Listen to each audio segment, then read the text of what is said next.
வணக்கம் மக்களே. கேகேஆரை வீழ்த்த சிஎஸ்கே போட்ட மாஸ்டர் பிளான். சஞ்சு சாம்சன் ஃபார்முக்கு வந்துட்டாரு. ருத்ராஜ் கேப்டன் மேலும் ஒரு முக்கியமான ஒரு சம்பவத்தை செய்ய இருக்காரு.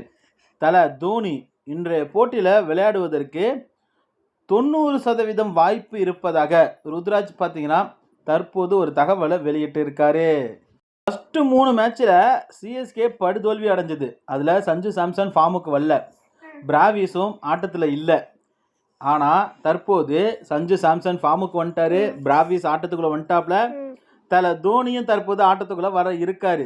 இந்த நிலைமையில தலை தோனியும் உள்ளே வந்தா யாரை உட்கார வைப்பாங்க? சிவம் துபே, சர்ஃப்ராஸ் கான், இந்த 2 வீரர்கள் தான் தற்போது தலை தோனிக்கு பதிலாக வெளில போக வேண்டிய இடத்துல இருக்காங்க.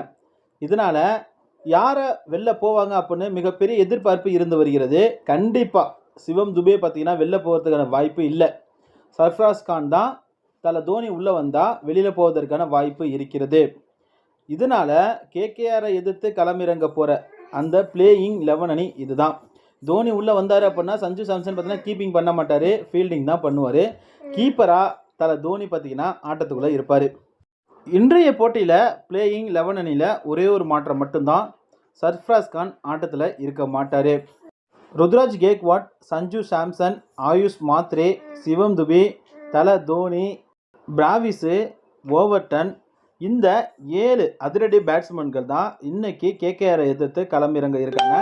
பவுலிங்கில் எந்த ஒரு மாற்றமும் கிடையாது. கடைசியாக களமிறங்கின அதே 4 பவுலர்களோட தான் தற்போது ருத்ராஜ் தலைமையிலான சிஎஸ்கே அணி பார்த்தீங்கன்னா களமிறங்க இருக்காங்க. கலீல் அகமது, நூர் அகமது இவங்களுடைய ஆட்டம் மிக சிறப்பாக இல்லைனாலும் அவருக்கு பதிலாக வேற யாரையும் தற்போது களமிறக்க போவது இல்லை அப்படின்னு ருத்ராஜ் கேக்வாட் பார்த்தீங்கன்னா திட்டவட்டமாக தெரிவித்திருக்காரு.